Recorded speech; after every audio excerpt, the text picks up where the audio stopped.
शंख एवं द्विज, वशिष्ठ एवं सांब तथा याज्ञवल्क्य और ब्रह्मा के संवाद में आदित्य की आराधना का महात्म्य कथन। भगवान सूर्य की ब्रह्म रूपता। राजा शतानीक ने कहा, मुने, आप भगवान सूर्य नारायण के प्रभाव का और भी वर्णन करें। आपकी अमृतमयी वाणी सुन सुनकर मुझे तृप्ति नहीं हो रही है। सुमंतु मुनि ने कहा, इस विषय में शंख और द्विज का जो संवाद हुआ है उसे आप सुने, जिसे सुनकर मानव संपूर्ण पापों से मुक्त हो जाता है।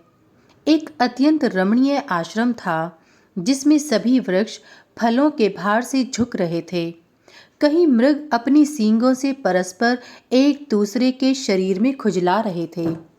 किसी दिशा में मयूरों का नृत्य, भ्रमरों की मधुर ध्वनि का गुंजार हो रहा था। ऐसे मनोहारी आश्रम में अनेक तपस्वियों से सेवित भगवान सूर्य के अनन्य भक्त शंख नाम के एक मुनि रहते थे।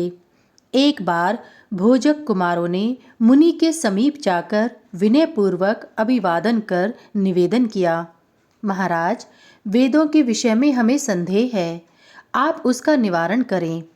उन विनयी भोजकों की इस प्रार्थना को सुनकर प्रसन्न हुए शंख मुनि उन सभी को वेदाध्ययन कराने लगे। एक दिन वे सभी कुमार वेद का अध्ययन कर रहे थे। उसी समय परम तपस्वी द्विज नाम के एक श्रेष्ठ मुनि वहां आए। अमित तेजस्वी उन शंख मुनि ने उनकी विधिवत अर्चना की और उन्हें आसन पर बैठाया। उन कुमारों ने भी उनकी वंदना की, जिससे द्विज बहुत प्रसन्न हुए। शंख मुनि ने उन भोजक कुमारों से कहा, शिष्ट पुरुष के आगमन से अनध्याय होता है, अतः तुम सब इस समय अपना अध्ययन समाप्त करो। यह सुनते ही कुमारों ने अपने अपने ग्रंथ बंद कर दिए। द्विज ने शंख मुनि से पूछा, ये बालक कौन है और क्या पढ़ते हैं? शंख मुनि ने कहा, महाराज, ये भोजक कुमार हैं। सूत्र और कल्प के साथ चारों वेद, सूर्य नारायण के पूजन और हवन का विधान, प्रतिष्ठा विधि, रथ यात्रा की रीति तथा सप्तमी तिथि के कल्प का ये अध्ययन कर रहे हैं। द्विज ने पुनः पूछा, मुने, सप्तमी व्रत का क्या विधान है और भगवान सूर्य के अर्चन की क्या विधि है? सूर्य मंदिर में गंध, पुष्प, दीप आदि देने से क्या फल प्राप्त होता है? किस व्रत, नियम और दान से भगवान सूर्य प्रसन्न होते हैं? उन्हें कौन से पुष्प, धूप तथा उपहार दिए जाते हैं? यह सब मैं सुनना चाहता हूँ, इसे आप बताएं। सूर्य नारायण के महात्म्य की भी विशेष रूप से चर्चा करें। शंख मुनि ने कहा, इस प्रसंग में मैं महाराज सांब और महर्षि वशिष्ठ के संवाद का वर्णन कर रहा हूँ। एक बार सांब महर्षि वशिष्ठ के पवित्र आश्रम पर गए। वहां जाकर उन्होंने नियतात्मा वशिष्ठ के चरणों में प्रणाम किया और वे हाथ जोड़कर विनीत भाव से खड़े हो गए। महर्षि वशिष्ठ ने भी उनके भक्ति भाव को देखकर प्रसन्न मन से उनसे पूछा। वशिष्ठ बोले, सांब, तुम्हारा तो संपूर्ण शरीर भयंकर कुष्ठ रोग से विदीर्ण हो गया था। यह सर्वथा रोग मुक्त कैसे हुआ और तुम्हारे शरीर की दिव्य कांति एवं शोभा कैसे बढ़ गई? यह सब मुझे बताओ। सांब ने कहा, महाराज, मैंने भगवान सूर्य नारायण की आराधना उनके सहस्त्र नामों द्वारा की है। उसी आराधना के प्रभाव से उन्होंने प्रसन्न होकर मुझे साक्षात दर्शन दिया है और उनसे मुझे वर की भी प्राप्ति हुई है। वशिष्ठ ने पुनः पूछा, तुमने किस विधि से सूर्य की आराधना की है? तुम्हें किस तप, व्रत अथवा दान से उनका साक्षात दर्शन हुआ? यह सब विस्तार से बतलाओ। सांब ने कहा, महाराज, जिस विधि से मैंने भगवान सूर्य को प्रसन्न किया है वह समस्त वृतांत आप ध्यानपूर्वक सुने। आज से बहुत पहले मैंने अज्ञानवश दुर्वासा मुनि का उपहास किया था। इसलिए क्रोध में आकर उन्होंने मुझे कुष्ठ रोग से ग्रस्त होने का शाप दे दिया, जिससे मैं कुष्ठ रोगी हो गया। तब अत्यंत दुखी एवं लज्जित होते हुए मैंने अपने पिता भगवान श्री कृष्ण के पास जाकर निवेदन किया, तात, मैं दुर्वासा मुनि के शाप से कुष्ठ रोग से ग्रस्त होकर अत्यधिक पीड़ित हो रहा हूँ। मेरा शरीर गलता जा रहा है, कंठ का भी स्वर बैठता जा रहा है, पीड़ा से प्राण निकल रहे हैं। वैद्यों आदि के द्वारा उपचार कराने पर भी मुझे शांति नहीं मिलती। अब आपकी आज्ञा प्राप्त कर मैं प्राण त्यागना चाहता हूँ। अतः आप मुझे यह आज्ञा देने की कृपा करें जिससे मैं इस कष्ट से मुक्त हो सकूं। मेरा यह दीन वचन सुनकर उन्हें बड़ा दुख हुआ और उन्होंने क्षण भर विचार कर मुझसे कहा, पुत्र, धैर्य धारण करो, चिंता मत करो, क्योंकि जैसे सूखे तिनके को आग जलाकर भस्म कर देती है, वैसे ही चिंता करने से रोग और अधिक कष्ट देता है। भक्ति पूर्वक तुम देवाराधन करो, उससे सभी रोग नष्ट हो जाएंगे। पिता के ऐसे वचन सुनकर मैंने पूछा, तात, ऐसा कौन देवता है जिसकी आराधना करने से इस भयंकर रोग से मैं मुक्ति पा सकूं? भगवान श्री कृष्ण बोले, पुत्र, एक समय की बात है, योगी श्रेष्ठ याज्ञवल्क्य मुनि ने ब्रह्मलोक में जाकर पद्म योनि ब्रह्मा जी को प्रणाम किया और उनसे पूछा कि महाराज, मोक्ष प्राप्त करने के इच्छुक प्राणी को किस देवता की आराधना करनी चाहिए? अक्षय स्वर्ग की प्राप्ति किस देवता की उपासना करने से होती है? यह चराचर विश्व किससे उत्पन्न हुआ है और किसमें लीन होता है? इन सब का आप वर्णन करें। ब्रह्मा जी बोले, महर्षि, आपने बहुत अच्छा प्रश्न पूछा है। यह सुनकर मैं बहुत प्रसन्न हूँ। मैं आपके प्रश्नों का उत्तर दे रहा हूँ, इसे ध्यानपूर्वक सुने। जो देव श्रेष्ठ अपने उदय के साथ ही समस्त जगत का अंधकार नष्ट कर तीनों लोकों को प्रतिभाषित कर देते हैं, वे अजर अमर, अव्यय, शाश्वत, अक्षय, शुभा अशुभ के जानने वाले, कर्म साक्षी, सर्वदेवता और जगत के स्वामी हैं। उनका मंडल कभी क्षय नहीं होता। वे पितरों के पिता, देवताओं के भी देवता, जगत के आधार, सृष्टि, स्थिति तथा संहार करता है। योगी पुरुष वायु रूप होकर जिनमें लीन हो जाते हैं, जिनकी सहस्त्र रश्मियों में मुनि, सिद्धगण और देवता निवास करते हैं, जनक, व्यास, शुकदेव, बालखिल्य आदि ऋषिगण, पंचशिक आदि योगीगण जिनके प्रभाव मंडल में प्रविष्ट हुए हैं, ऐसे वे प्रत्यक्ष देवता सूर्य नारायण ही हैं। ब्रह्मा, विष्णु तथा शिव आदि का नाम तो मात्र सुनने में ही आता है, पर सभी को वे दृष्टिगोचर नहीं होते, किंतु तिमिर नाशक सूर्य नारायण सभी को प्रत्यक्ष दिखाई देते हैं। इसलिए ये सभी देवताओं में श्रेष्ठतम हैं।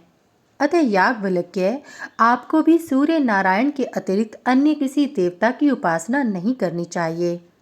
इन प्रत्यक्ष देवता की आराधना करने से सभी फल प्राप्त हो सकते हैं।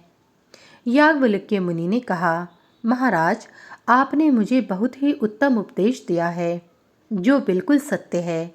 मैंने पहले भी बहुत बार सूर्य नारायण के महात्म्य को सुना है। जिनके दक्षिण अंग से विष्णु, वाम अंग से स्वयं आप और ललाट से रुद्र उत्पन्न हुए हैं, उनकी तुलना और कौन देवता कर सकते हैं? उनके गुणों का वर्णन भला किन शब्दों में किया जा सकता है?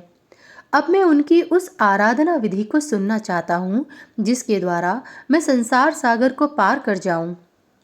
वे कौन से व्रत, उपवास, दान, होम, जप आदि हैं जिनके करने से सूर्य नारायण प्रसन्न होकर समस्त कष्टों को दूर कर देते हैं?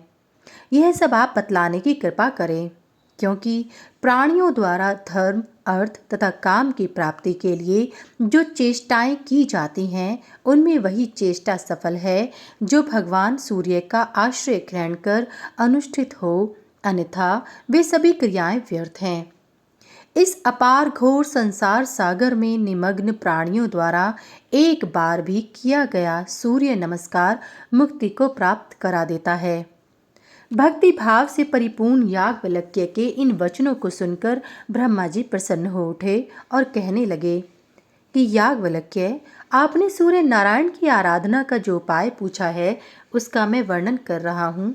एकाग्रचित होकर आप सुने। ब्रह्मा जी बोले, आदि और अंत से रहित, सर्वव्याप्त पर ब्रह्म अपनी लीला से प्रकृति पुरुष रूप धारण करके संसार को उत्पन्न करने वाले अक्षर, सृष्टि रचना के समय ब्रह्मा, पालन के समय विष्णु और संहार काल में रुद्र का रूप धारण करने वाले सर्वदेव में पूज्य भगवान सूर्य नारायण ही हैं। अब मैं भेदा भेद स्वरूप उन भगवान सूर्य को प्रणाम करके उनकी आराधना का वर्णन करूंगा। यह अत्यंत गुप्त है, जिसे प्रसन्न होकर भगवान भास्कर ने मुझसे कहा था। ब्रह्मा जी पुनः बोले, याज्ञवल्क्य, एक बार मैंने भगवान सूर्य नारायण की स्तुति की। उस स्तुति से प्रसन्न होकर वे प्रत्यक्ष प्रकट हुए। तब मैंने उनसे पूछा कि महाराज, वेद वेदांगों में और पुराणों में आपका ही प्रतिपादन हुआ है। आप शाश्वत, अज तथा पर ब्रह्म स्वरूप हैं। यह जगत आप में ही स्थित है। गृहस्थ आश्रम जिनका मूल है, ऐसे वे चारों आश्रमों वाले रात दिन आपकी अनेक मूर्तियों का पूजन करते हैं। आप ही सबके माता पिता और पूज्य हैं। आप किस देवता का ध्यान एवं पूजन करते हैं, मैं इसे नहीं समझ पा रहा हूँ। इसे मैं सुनना चाहता हूँ। मेरे मन में बड़ा कौतूहल है। भगवान सूर्य ने कहा, ब्राह्मण, यह अत्यंत गुप्त बात है, किंतु आप मेरे परम भक्त हैं, इसलिए मैं इसका यथावत वर्णन कर रहा हूँ।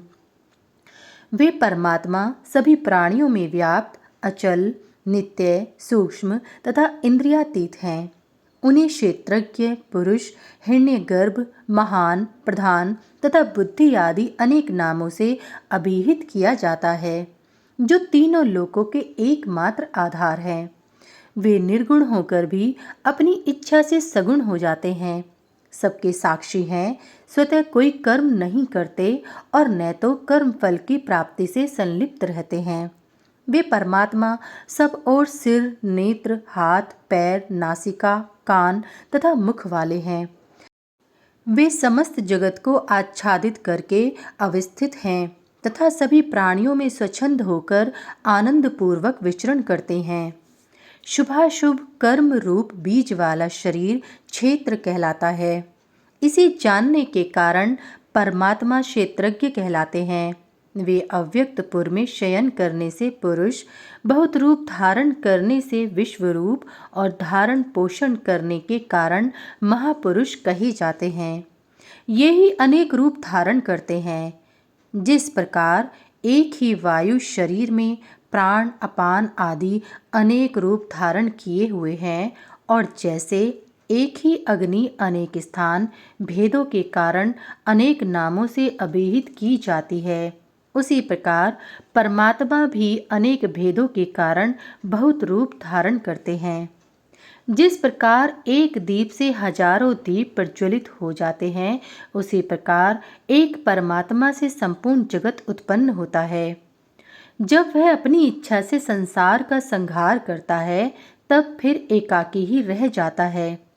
परमात्मा को छोड़कर जगत में कोई स्थावर या जंगम पदार्थ नित्य नहीं है, क्योंकि वे अक्षय, अप्रेम्य और सर्वज्ञ कहे जाते हैं।